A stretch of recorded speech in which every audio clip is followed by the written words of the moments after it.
Hello everyone. आज हम इस वीडियो में part second and chapter second भारतीय साक्ष्य अधिनियम को स्टार्ट करेंगे, जिसमें कि सेक्शन आपके 3 से 50 तक आते हैं।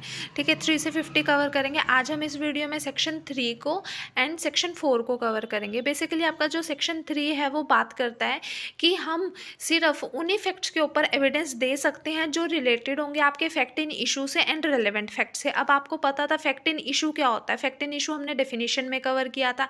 फैक्ट इन इशू का मतलब होगा कि अगर किसी पर्सन ने फर्स्टली फैक्ट क्या होता है, कोई भी चीज़ या तो हमने क्या करी, परसीव करी थ्रू आवर 5 सेंसेस एंड एक साइकोलॉजिकल फैक्टर था, ये एक कौन सा था, फिजिकल फैक्टर। फिजिकल फैक्टर में तो क्या था, जो आपने 5 सेंसेस से अपनी परसीव करी वो वाले आपके फिजिकल फैक्ट्स हो जाएंगे। एंड साइकोलॉजिकल फैक्टर जो मेंटल एलिमेंट्स आ जाएंगे, जिसमें इंटेंशन, मोटिव, बोनाफाइड, मेलाफाइड वो सब कुछ आ रहा था।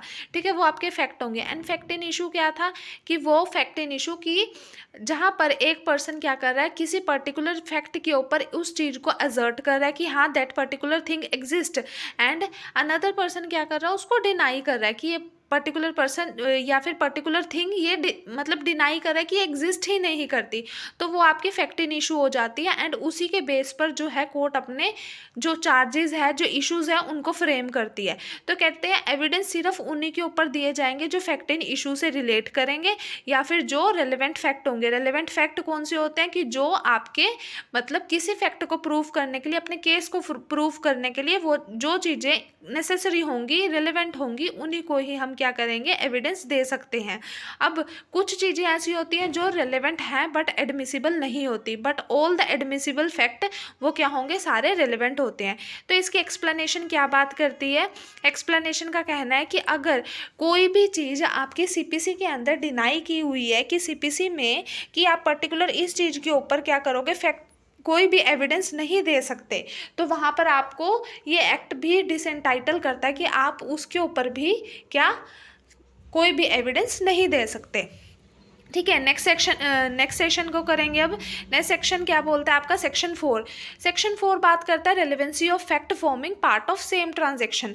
सेम ट्रांजैक्शन बेसिकली जो हमारा सेक्शन 4 है वो पहले इंडियन एविडेंस एक्ट में क्या था, सेक्शन 6 बात करता था। ठीक है, ये बेसिकली रेस गेस्टे प्रिंसिपल से आया। अब रेस गेस्टे का मतलब क्या होता है, रेस गेस्टे का मतलब थिंग डन, कि कोई भी एक पर्टिकुलर चीज़ आपकी एक कॉन्टिन्यूटी में जो चीज़ें हो रही हैं उसको हम रेस गेस्टे कह देंगे और बोलेंगे कि कोई भी एक्ट हो रहा है, कोई भी ओमिशन हो रही है, वो फॉर्मिंग द सेम ट्रांजैक्शन, मतलब एक के साथ क्या चेन के साथ लिंक हुई है, तो उसको हम क्या बोलेंगे, रेस गेस्टे बोलेंगे। कि एक सेम ट्रांजैक्शन में जो चीज़ें घटित हुई उन चीज़ों को ऊपर हम क्या दे सकते हैं, एविडेंस दे सकते हैं, एंड वो चीज़ें आपकी केस के अंदर क्या होंगी, रिलेवेंट कंसीडर की जाएंगी। तो सेक्शन 4 हमारा प्रिंसिपल ऑफ रेस गेस्टे या फिर डॉक्ट्रिन ऑफ रेस गेस्टे पर बेस्ड है, जिसका मतलब होता है कि थिंग डन। एंड जो ये डॉक्ट्रिन है रेस गेस्टे, ये हमारा एक एक्सेप्शन है हियर से एविडेंस का। अब हियर से एविडेंस क्या होता है, कहते हैं एविडेंस हम उन चीज़ों के ऊपर नहीं दे सकते। हियर से का मतलब कि सुनी सुनाई बातों के ऊपर हम एविडेंस नहीं दे सकते। ये एविडेंस के अंदर बीएसए के अंदर, भारतीय साक्ष्य अधिनियम के अंदर ये क्या चीज़ है, प्रोहिबिट किया हुआ है कि हियर से एविडेंस क्या होता है, एडमिसिबल नहीं होता है। बट कुछ सर्कमस्टांसेस, कुछ एक्सेप्शनल सर्कमस्टांसेस में आपका हियर से एविडेंस एडमिसिबल हो जाता है। तो वो फर्स्ट एक्सेप्शन क्या होगी आपकी, वो रेस गेस्टे आएगी कि जो चीज़ें आपकी सेम ट्रांजैक्शन में हुई हैं, सेम टाइम पर, सेम प्लेस पर अकर हुई हैं, ठीक है, एक कॉन्टिन्यूटी में आई हैं, तो वो चीज़ें आपकी रिलेवेंट कंसीडर की जाएंगी। तो इसमें एक केस था आर वर्सेस फोस्टर का, जिसके अंदर बोला गया कि इस केस के फैक्ट ऐसे थे कि एक मतलब ट्रक जा रहा था, बहुत हाई स्पीड में ट्रक जा रहा था, तो उसने ट्रक ने क्या किया, एक पर्सन था मतलब रोड पे से एक पर्सन जा रहा था, उसको हिट किया, एंड उसके हिट करने से ट्रक से उस पर्सन की डेथ हो जाती है। तो बायस्टैंडर्स थे, उन्होंने वहाँ पर देखा, तो बायस्टैंडर्स का देखना, ठीक है, ट्रक का स्पीड से आना, ठीक है, उनका कंप्लेन करवाना, तो ये सारी क्या हो जाएंगी, सेम टाइम पर अकर हुई, तो ये सब क्या हो जाएंगे, एंड ये बायस्टैंडर्स ने बताया एविडेंस में, तो ये चीज़ें क्या हो जाएंगी, हियर से एविडेंस क्या हो जाएगा, एडमिसिबल कंसीडर किया जाएगा। एक और केस था इसमें हियर से एविडेंस से रिलेटेड, G V Rao versus state of Andhra Pradesh में, इसमें भी कोर्ट ने यही हेल्ड किया था कि जो हमारे हियर से एविडेंस होते हैं वो भी क्या एक्सेप्शनल सर्कमस्टांसेस पर एडमिसिबल होते हैं। नेक्स्ट आएगा कि जो हमारे जर्नल मीन क्या है हमारे इस सेक्शन का, जर्नल मतलब क्या है इस सेक्शन का मतलब यही है कि जो सेम ट्रांजैक्शन में वो चीज़ें आपकी रेलिवेंट होंगी, ठीक है। एंड सेकंड चीज़ क्या, ये सारी चीज़ें क्या होनी चाहिए, हम बोल रहे हैं ना सेम टाइम सेम प्लेस, मतलब कॉन्टिन्यूटी में होनी चाहिए, तो ये कौन सी स्पॉन्टेनियस होनी चाहिए, मीन्स इनके बीच में गैप नहीं होना चाहिए।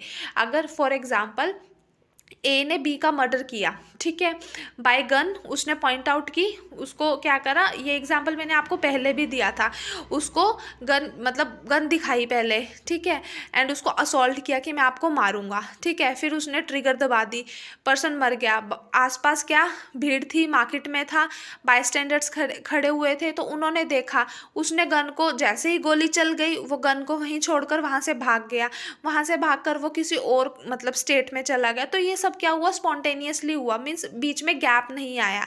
तो यहाँ पर मतलब पर्सन जब यहाँ पर बाय स्टैंडर्ड्स ने देखा, उन्होंने कंप्लेन करी अगर जाकर, तो उनको बीच में टाइम गैप नहीं मिला कि वो कोई भी स्टोरी को फैब्रिकेट कर सके, तो टाइम नहीं मिलना चाहिए कोई भी स्टोरी मेकअप करने के लिए। तो अगर किसी को भी टाइम गैप मिल जाता है तो वहाँ पर ये वाला प्रिंसिपल हमारा एप्लीकेबल नहीं होगा। तो कुछ रूल्स हैं इसके रिगार्डिंग हमारे रेस गेस्टे के, जैसे कि टाइम गैप क्या होना चाहिए, बहुत ही कम होना चाहिए। ये हेल्ड हुआ था किस केस में, शुक्र वर्सेस स्टेट ऑफ यूपी में। नेक्स्ट आएगा, वैसे हमने देखा लास्ट वीडियोस में कि एफआईआर जो है हमारी वो क्या एविडेंस कंसीडर की जाती है, तो एफआईआर को हम एज अ एविडेंस कंसीडर नहीं करते, बट कुछ हमने बोला ना कुछ एक्सेप्शनल सर्कमस्टांसेस में हम हर चीज़ को क्या कर सकते हैं, एडमिसिबल कर सकते हैं। तो एफआईआर भी रेस गेस्टे के टर्म्स में आकर एडमिसिबल हो जाएगी। किस केस में बोला, Shyam Nandan Singh versus state of Bihar में बोला। इस केस में भी same as it is he held हुआ था कि पर्सन ने देखा कि किसी का मर्डर हुआ, तो बायस्टैंडर ने जाकर एफआईआर करवाई। तो एफआईआर में क्या हेल्ड हुआ कि मतलब एफआईआर एकदम से उन्होंने जाकर करवाई, बीच में कोई टाइम गैप नहीं मिला, तो जो वो एफआईआर थी वो भी रेलेवेंट कंसीडर की गई। नेक्स्ट है आपका जो act done at same time and same place, same time और सेम प्लेस पर होना चाहिए। इसमें केस था सवलदास versus state of Bihar.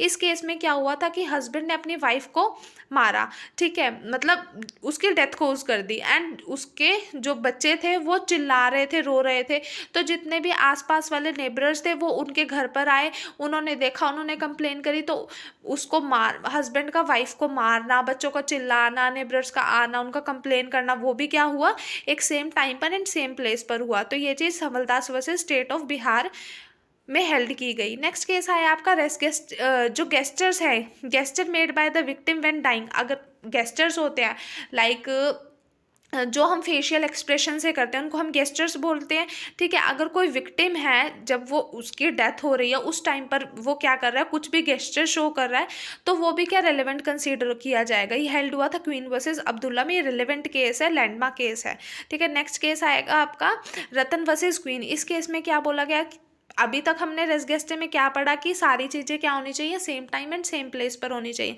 But एक केस था रतन वर्सेस क्वीन में, इसमें क्या बोला गया कि कुछ सर्कमस्टांसेस ऐसे हैं जहाँ पर सेम प्लेस पर मतलब same time and same place necessary नहीं है कि एक ही चीज़ मतलब दोनों चीज़ें एक साथ अक्कर हो। तो इस केस में क्या हुआ था कि हस्बैंड ने वाइफ को मारा, मारने के बाद जैसे ही वो उसको मार रहा था तो उसने पुलिस को कॉल किया, पुलिस को कॉल करते हुए तो वो जो कॉल थी वो कट हो गई, तो पुलिस क्या आई बाद में, जब डेथ कोज हो जाती है तो बहुत टाइम बाद आई, तो क्या कंसीडर किया जाएगा कि जो उसने फ़ोन कॉल की थी अपने आप से वो कंसीडर की जाएगी इस रेस गेस्टे के अंदर। तो बोला कि टाइम गैप फिर भी मतलब बहुत ज़्यादा था और सेम टाइम और सेम प्लेस पर कोई भी एक्ट अक्कर नहीं हुआ, कोई फैक्ट अक्कर नहीं हुआ, तो फिर भी यहाँ पर रेस गेस्टे के अंदर कंसीडर किया गया क्योंकि एक्सेप्शनल सर्कमस्टांसेस आ गए यहाँ पर। अब इसमें एक क्रिटिसिज्म दिया था इस मतलब केस में, जो हमारे रूल्स थे इसका एक क्रिटिसिज्म किसमें, आर वर्सेस बेंडिंग फील्ड में दिया गया। इसमें बोला गया इस केस में ये हुआ था बेसिकली कि एक लड़की थी, एक लड़की का मतलब थ्रोट काट दिया गया, ठीक है, मतलब कटा, उसने अपनी आंटी को जाकर बोला कि आंटी ऐसे ऐसे करके मेरा गला उस पर्सन ने कट कर दिया।